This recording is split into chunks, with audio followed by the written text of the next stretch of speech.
அன்பான சகோதர சகோதரிகளே, தேவ பிள்ளைகளே, கிறிஸ்துவின் மனவாட்டிகளே, உங்கள் அனைவருக்கும் நம்ம ஆண்டவராக இயேசு கிறிஸ்துவுடைய கிருபையும் சமாதானமும் நம்மில் என்றும் உண்டாயிருப்பதாக. ஆமேன்.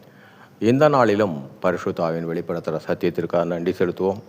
இந்த நாளில் அவனும் புசித்தான். இந்த காரியத்தின் மூலியமாக நியாயப்பிரமாணம், கிருபையின் பிரமாணம், இந்த ரெண்டுத்துக்குள்ள காரியம் வித்தியாசங்கள் என்ன, ஏன் நாம் கிருபையின் பிரமாணத்தின்படி ரட்சிக்கப்பட்டு ஏன் இன்னும் தரித்திரர்களாகவே நாம் இருக்கிறோம் என்பதற்காகத்தான் ஆவியான அந்த வெளிப்படுத்தலை வார்த்தையின் மூலமாக வெளிப்படுத்துகிறார். இந்த நாளில் 16ஆம் நாளாக இந்த நியாயப்பிரமாணம், கிருபையின் பிரமாணம், இந்த காரியத்தை குறித்து 16ஆம் நாளாக ஆவியான வெளிப்படுத்துகிற காரியம் அவனும் புசித்தான். இங்கே ஆதியாகமம் 3ஆம் அதிகாரம் 6வது வசனம். இங்கே பார்த்தீங்கன்னா, அப்பொழுது ஸ்திரீயானவள் அந்த விருட்சகம் புசிப்புக்கு நல்லதும் பார்வைக்கு இன்பமும் புத்தியை தெளிவிக்கதற்கு இச்சிக்கப்படத்தக்க விருட்சகமுமாய் இருக்கிறது என்று கண்டு அதன் கனியை பறித்து புசித்து தன் புருஷனுக்கும் கொடுத்தாள், அவனும் புசித்தான். இங்கே பார்த்தீங்கன்னா, ஆவி, ஆத்மா, சரீரம், இதில் மூன்றுமே ஒரே நேரத்தில் பாவத்துக்குள்ளாக சென்றால், சரீரத்தில் நமக்கு பலவீனம் வந்துச்சுன்னா ஆவியும் ஆத்மாவும் நமக்கு துணையாக இருந்து அந்த பலவீனத்தை நீங்கும்படியாக ஒரு ஆவி ஒரு பலத்தை கொடுக்கும்.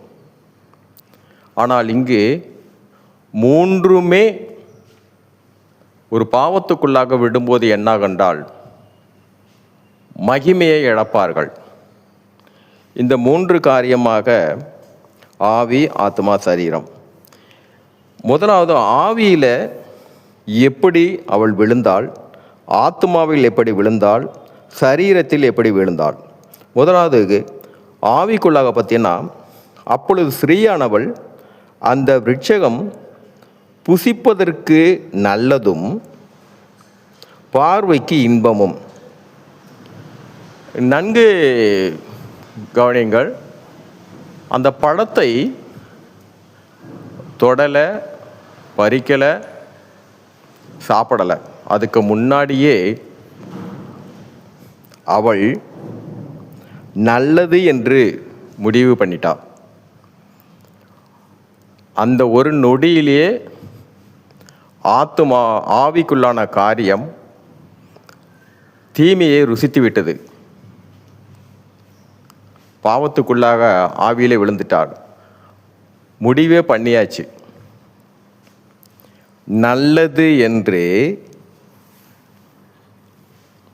கண்டால் அது பார்வைக்கு இன்பமும். இது ஆவியில் அவள் முதலாவது விழுந்தது. ரெண்டாவது பார்த்தீங்கன்னா, ஆத்மா புத்தியை தெளிவிக்கதற்கு இச்சிக்கப்படத்தக்க விருட்சகமாய் இருக்கிறது என்று கண்டு. புத்தி, இந்த புத்தியை பார்த்தீங்கன்னா தேவன் கொடுக்கும்போது இந்த புத்தியுடைய காரியமே நன்மையை அறிந்து கொள்வது, தீமையை அறிவிப்பது. இது தீமையான காரியம் என்று அறிவிப்பதும் புத்தி தான், நன்மையை அறிந்து கொள்வதற்கு இந்த புத்தி தான். தேவனுக்குள்ளாக அவருடைய ஞானத்தின்படி நடப்பதற்கு நம்மை வழி நடத்துகிறதே இந்த புத்தி தான்.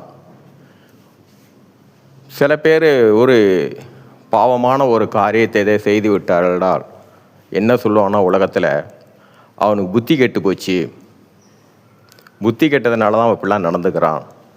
ஏன்னா இந்த புத்தி தான் சகலத்திற்கும் சரி தீர்மானிப்பது, அதுதான். இது ஆத்மா. இந்த ஆத்மாவிலையும் சரி புத்தியை தெளிவிக்கத்தக்க தேவன் இந்த புத்தியை கொடுக்கும்போது ஒன்றிலும் குறைவில்லை, சம்பூர்ணமாக தான் கொடுத்தார், சம்பூர்ணமாக கொடுத்தார்.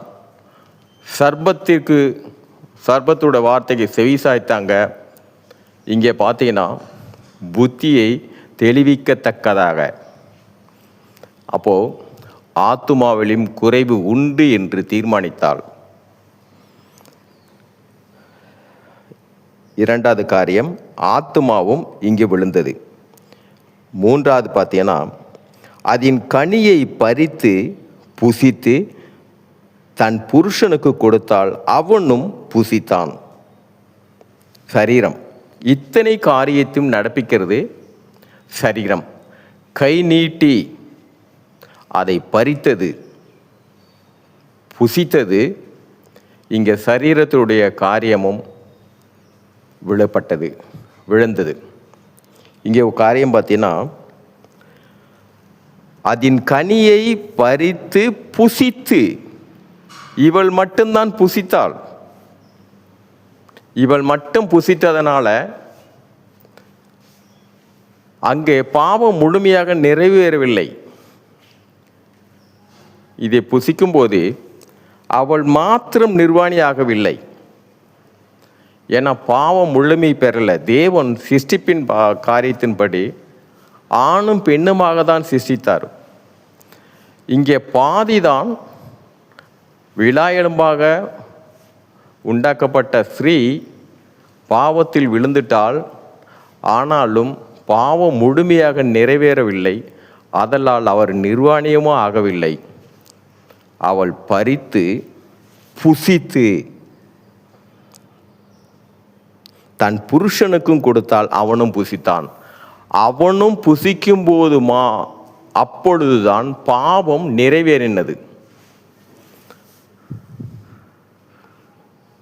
அப்பொழுதுதான் பாவம் நிறைவேறிச்சு.